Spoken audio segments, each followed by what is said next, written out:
how to get clients who only wanted a cleanup project to sign up for ongoing monthly work.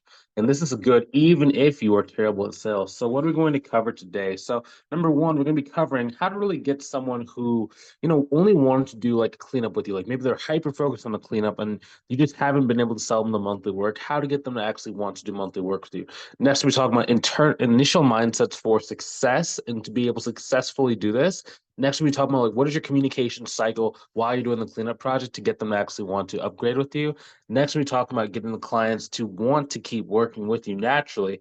After that, we talk about an offboarding conversion event, how to basically get them at the end of the cleanup to want to upsell into it. And then next, the three main phases of bookkeeping services that we do and we utilize in order for them to want to move on to the next logical option.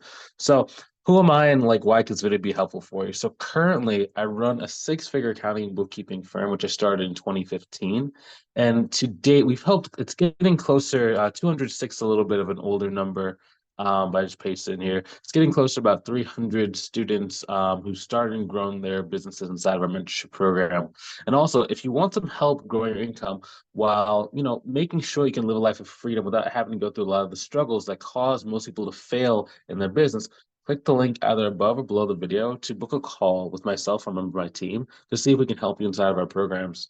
So, number one, let's talk about. I kind of struggle with this video first because, like, I originally got this question from a student in my mentorship program who was basically asking, like, how should I get someone who did the cleanup work to want to do the ongoing, like, monthly services? I was like, okay, so it's like considered an upsell. But really, what she was saying was, after I do the cleanup, how do I get them to want to just continue doing the work? So, this is really more of like a service continuation type of question. So, like, number one, the initial mindset needed to successfully sell ongoing services. So, the same student asked me, she was like, well, how do I kind of sell the services without being salesy? And my response to her is like, well, I mean, you are selling, so I just like really be clear in that. Like, you don't want it to be like this subvert kind of thing where you feel like you're like tricking the person into wanting to go with you for like a monthly service, because that's not good. Because then successful business owners can kind of feel your energy and be like, okay, so this person is just there's something weird about this, and that'll actually lead you to not being able to get as many clients as like if you were just straight up with the person. Right. So some people get a lot of like remorse around selling. You need to remember that, like, in order for your potential clients, let's say you're talking like let's say that you're talking to like a therapy practice owner, and this person's doing like seven figures, eight figures a year, right? They had to get good at understanding sales and marketing, right? So they're comfortable with sales. Salesy is really a consumer word, right? It's not really a word used by serious business owners. I actually never even heard the word salesy until I started like going on like social media. And it's just like, a lot of people who are starting a business, they're still kind of in that consumer mind frame. But it's like if you're gonna succeed in any business, like you need to get good at sales. Now, yeah, it's just, if you're gonna get good at business, like you gotta be comfortable in sales. Like a lot of people, what happens is like they can't close on consultation calls because like as soon as like there's any kind of like confrontation or like pressure of any sort from either them when they're selling or even for their client, they chicken out and they just kind of like freeze, right? That's not how successful business owners do. You need to be comfortable inside like the selling environment. If you are gonna be comfortable selling something to like a potential client, you need to be comfortable getting sold something to you. Like it's you can't have one without the other. So selling the cleanup should be like a natural pre-communicated situation, right? So like when you're selling the cleanup and initially you're selling it with the understanding that you're going to be doing the monthly work as well. Right. Whenever we sell cleanups, whenever we have our students sell cleanups nowadays, it's like it's a three-step like system. And we're going to talk about the three phases that you need to be selling the work in. And we actually like do the pricing in accordance to them giving us the cleanup, right? Now, if the person only wants the cleanups and like they just won't budge off that, and your sales skills are not, at the kind of level you need to be at in order for them to want to, do that cleanup as well, then you can charge them accordingly. And like we will charge them accordingly. Like, it's never going to be like 100% like, you know, every single person you talk to is going to want to do it, right? Like there are some people where it's just like they just are hell bent on it. They're just not going to budge off of just giving you the cleanup. And like if you need the money because maybe you're just starting out, I mean, you can sell the cleanup services alone to kind of get your foot in the door and get like a significant win in your business. Like getting a cleanup, if you price the cleanups right? Cleanups can be anywhere from like 3,000 to I think one of our highest student cleanups ever was a $40,000 cleanup. the woman got from a company, right? So I mean that can be a significant win on its own. Now, it's in the beginning, it's all about like stacking up wins, right? Because like a lot of people like they're looking for like either six figures or like a client or whatever, but it's like, it's really about traction, right? Your first consultation is the biggest win. The next is then it's just like, hey, what other wins can I get? What other wins can I get? What other wins can I get? Because the more wins you get in the beginning, the longer you're gonna be able to like stick around and have like the ability to keep going and like succeeding. Now, for me, when I was starting out, I had no idea what I was doing. There wasn't YouTube channels like, my channel where we like give a bunch of like tips and stuff and like value for you guys to be able to go and like, succeed, right? So for me, I sold my first cleanup for $1,700. The client's name was Jay Mehta. He was a real estate investor who was making the move from single family rentals to like an apartment building. And he needed to get his books clean so he can get a loan for like $1.5 million. Now, I cleaned up 3 years worth of transactions, which broke down to it's about $47 per month. I was essentially charging because I just didn't know what I was doing. Like that was the first client I had. I had done like 36 consultation calls and no one was saying yes to my prices. So I was glad that someone actually wanted to pay me, right? And that's kind of what I needed at that time in order to stick in with the business, right? Because like it's one of those things where it's like most people they get like one or two no's and they like give up, right? I of course I got 36 no's, like 36 scheduled consultation calls where I was sitting there for 20 minutes to 45 minutes talking to the person and they would say like no to my price. So like I to my credit, I didn't give up where a lot of people would have, but at that point I was just like I need some kind of win. Like I just needed a win. Now, if I knew what I know now, I probably would have charged them about $6,000 per year that I cleaned up, right? So I probably would have charged them between like 15 to $20,000 for that cleanup, especially because the direct value you got from the results of the cleanup, right? So remember, it's a $1.5 million loan. You can charge $15,000 if the person is directly expecting to receive $1.5 million from the work, right? Because that's 1% of the money that they're going to be getting. And remember, most people in life are happy if they pay you $1 and they get $10 back, right? You're looking for that $1 to $10 kind of return, no matter how much you're charging. In this case, I charged him 0.078% of what he received from the work I provided. That's significantly less than 1%. Now, on top of undercharging, I never even thought to ask him if I could do the monthly ongoing work. Okay, so it just didn't make sense at the time because like I was so focused. Okay, he needs a bank loan, needs a bank loan, needs a bank loan. Okay, did you get the bank loan? Awesome. I just didn't know what to do next, right? In a few minutes, like we'll talk about how to present the three main aspects of bookkeeping, so you can actually include the monthly service in your like initial consultation call.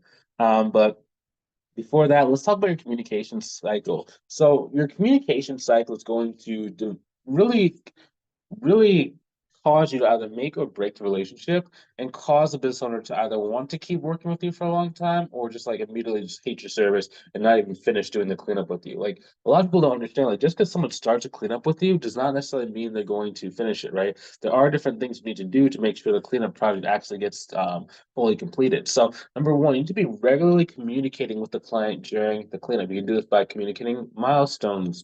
You can have milestone meetings. At the very least, they should be getting SMS or email updates. Now, the worst thing that they can do, and the worst thing you can do, is that they pay you money, give you all the access and all the documents you need to get started. They don't hear from you for a few months, and then they ask you, when will this be finished? Whenever they come out of the woodworks and say, like, when is this going to be done? You know you've messed up. Like that's generally the beginning of the end.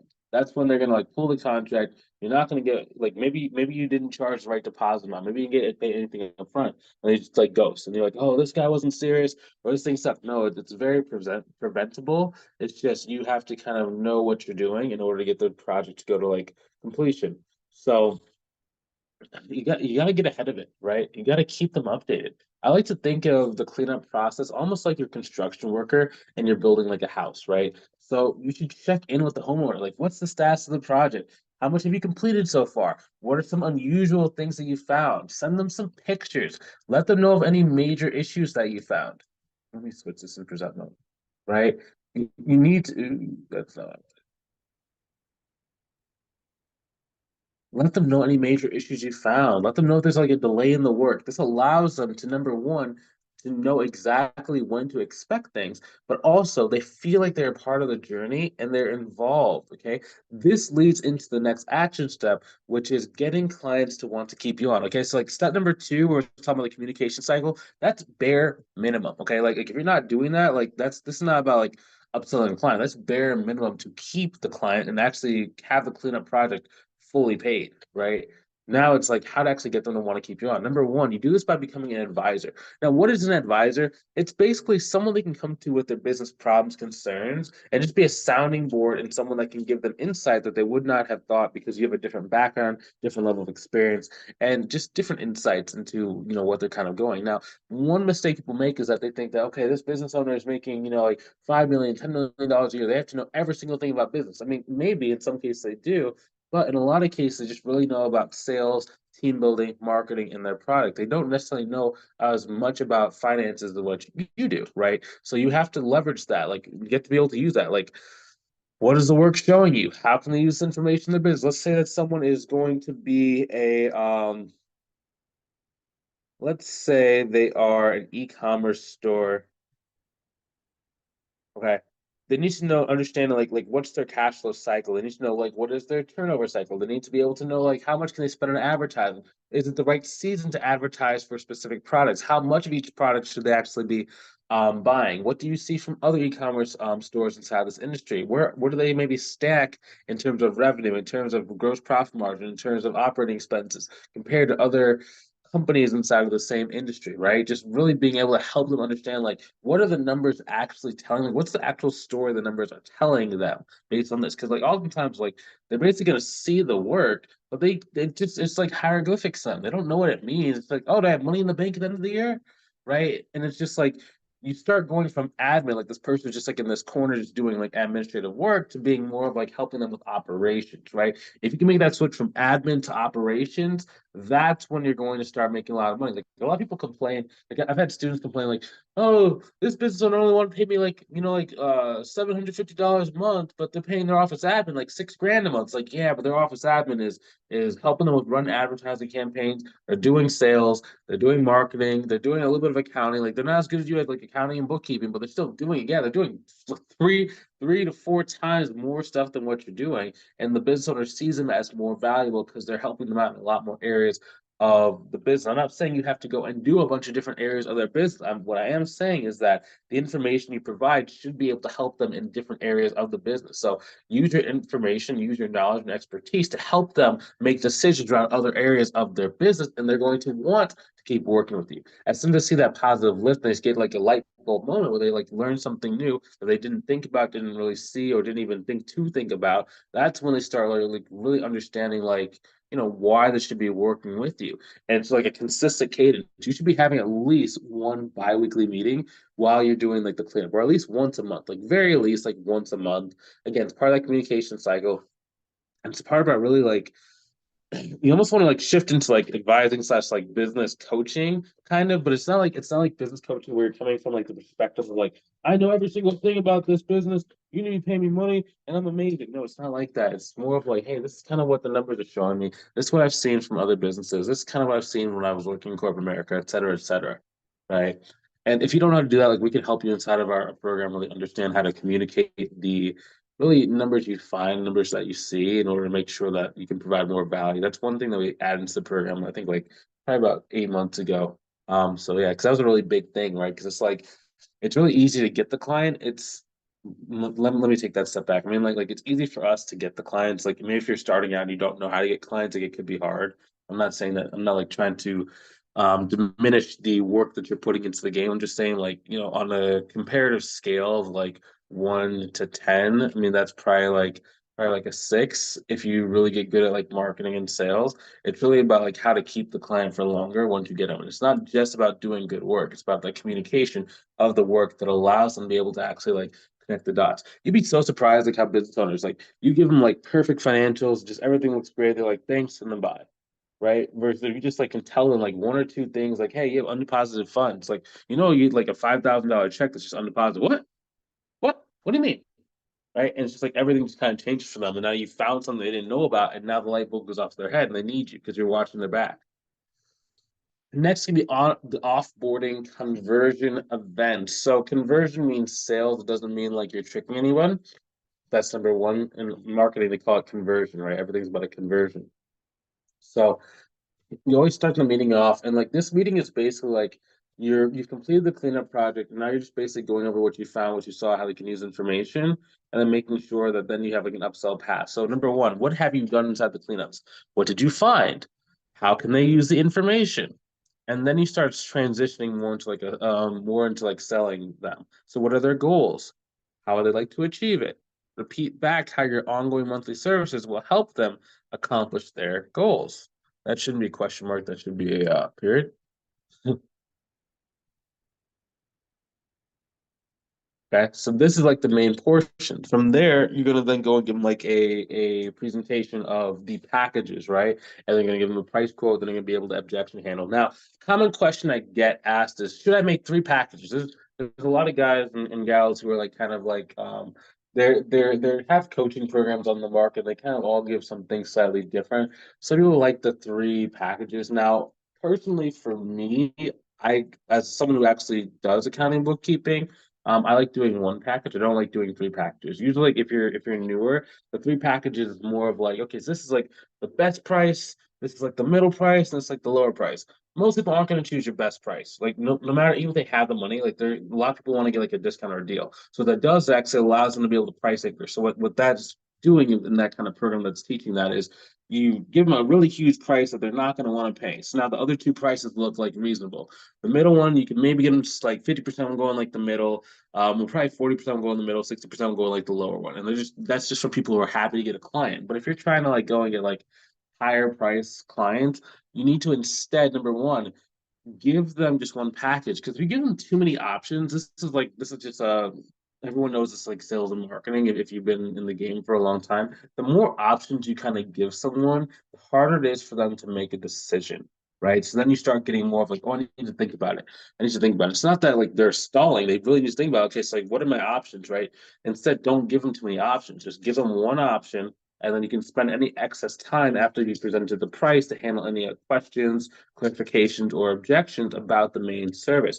You don't want them to be spending the majority of that remaining time talking about why is package A better than package B, right? Because that they haven't even made the decision to buy package A, package B, package C, right? The key thing is inside of these meetings, you need to make sure you get to the decision of whether or not they want to do it right now, later, or if they aren't really interested. Because once you understand like where are they in terms of buying the package that's in front of them, you know how much work you have to do in order to actually get them to sign up with you. And you can actually see the time frame. Is this something you can do on the same call? Do you schedule a follow-up call? Is this like a 3 month down the line kind of thing? Is it a 6 month down the line kind of thing? Is it a cash flow thing, right? You can just see all these different objections. We have a lot of different videos about objection handling, so I'm not going to go into that in great detail inside this video. If you want to learn about objection handling, write down objections inside of the comments below, and I'll be sure to send you either a link to the video or a link to our objection handling guide so you can be able to utilize that. Now, pro tip, you can get them to say yes more easily if you break down the cleanup price into a monthly amount and then charge them the same monthly amount for ongoing services, right? So if you notice how when I talked earlier about the cleanup that I charged $1,100 for, right, I broke down like $40 a month, right? So let's say that you did charge it appropriately. So let's say that you're going to be charging a person like $6,000 for the cleanup. That breaks down to about $500 per month. Okay, so cool. So when you're actually going inside, it's like, yes, when I billed you in the cleanup, I was billing at a monthly rate of $500 per month, right? So why don't we just keep this exact same amount because that's kind of what a fair amount is that you've already agreed to, and we just keep it going like that. Now they're going to say yes at a much higher percentage because you're just extending a previous agreement. They've already agreed to that monthly price. It's just making them aware of it, right? So it's not like it's a new sale. It's just continuing what's already working, what's already going on. So they don't need another cleanup 2 years, 3 years from now. Right. And if you're in our program, like you would then explain like the next two out of three of the items in your consultation script. Like we give all of our students like a consultation script as well as like a slide presentation deck. So you can actually have like slides on the screen and make sure you're hitting like the right points at all times. So there are three main phases we promote in our packages that we sell with bookkeeping. So like number one is cleanup. Number two is gonna be ongoing support. Number three is gonna be like training slash advising, right? So number one is Sorry, I have a lot of typos and did not proofread this document as I was making it this morning. Um, clean up.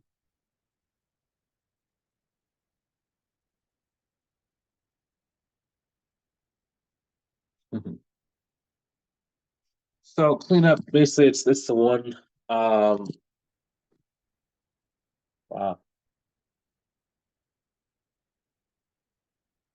They usually want because of an event. Yeah, so it's just like a one-time kind of fee. They usually want it because there's like an event, like a deadline, and trying to get like a loan, some grants, and audits coming up, etc. Right. Next is ongoing day-to-day monthly work. That I don't think that really needs very much explanation. Number three is gonna be training, right? So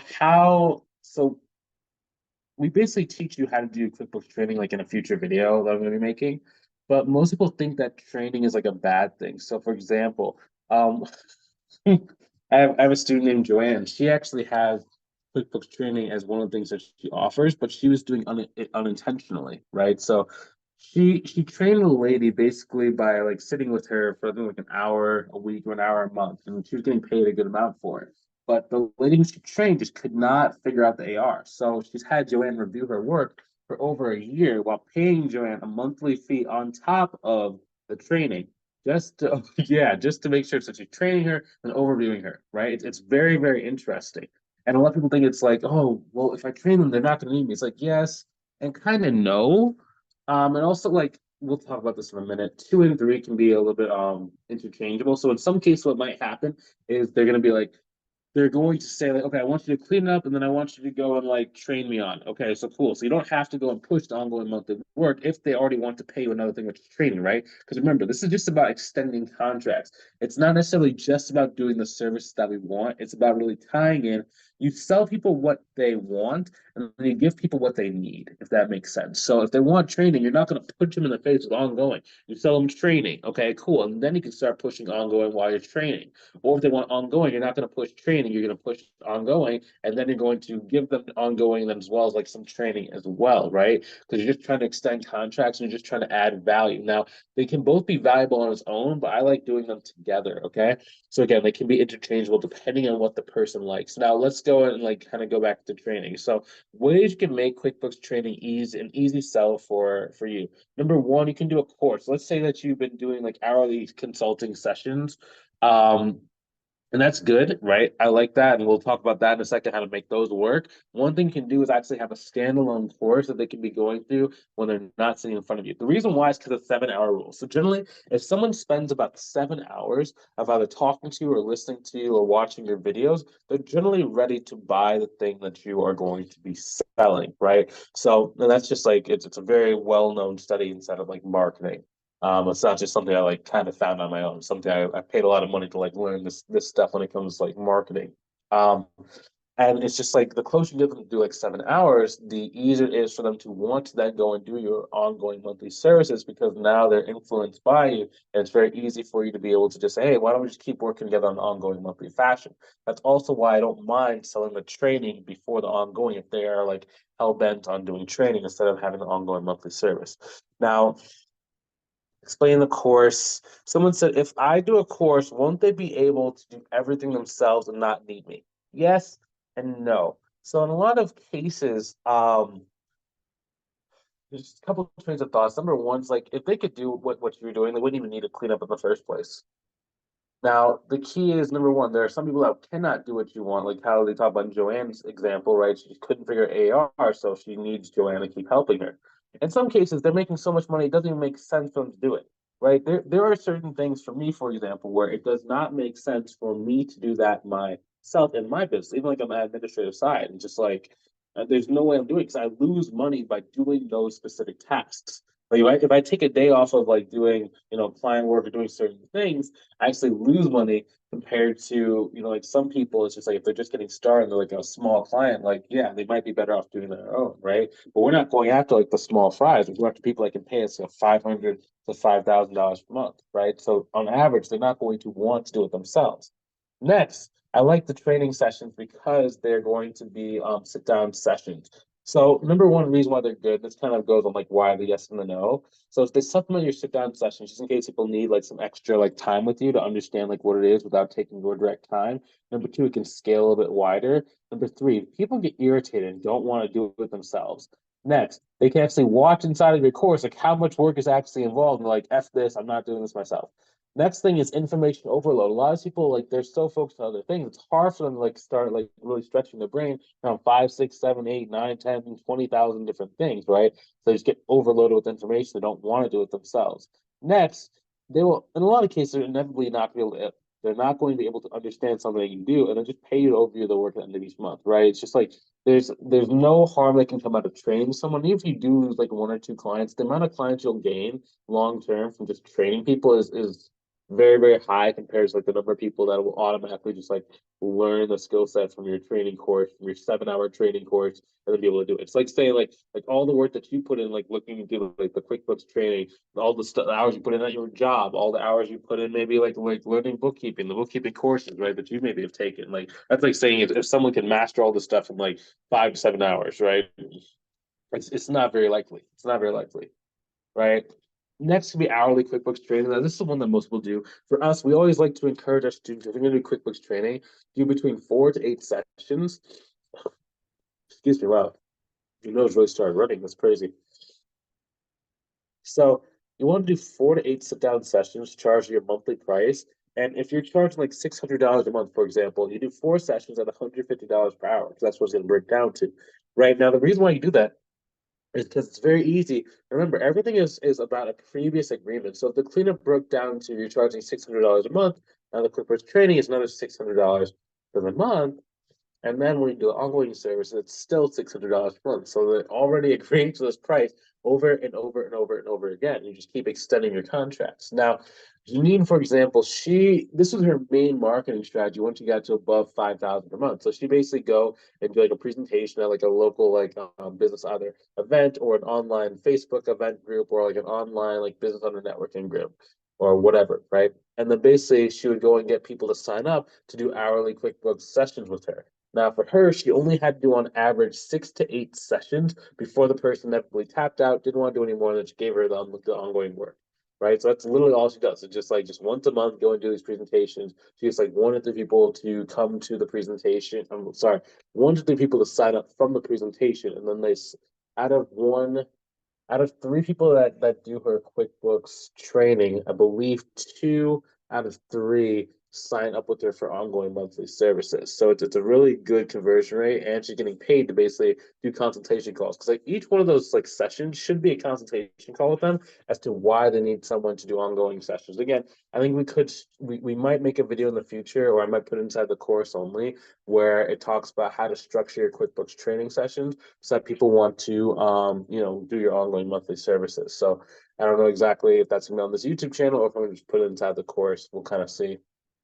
And yeah, I think this video's been pretty long so far, so I'm going to cut it here. So if you want some help growing your income so you can start living life of freedom without having to go through like the different struggles that cause most people to fail, click the link either above or below the video to see if we can help you inside the mentorship program. Now, like in our mentorship program, like we can't help everybody, right? Just from a capacity issue, we like to keep this mentorship program on the smaller side, right? I'm not in it to have like millions of clients and like, we just have like a course and I never know anyone's name, right? That's when like the success rate kind of drops. Instead, we've kind of designed this program as more of like a personalized approach where we know every single thing that's going on in your life and like your challenges, different things that you're going through.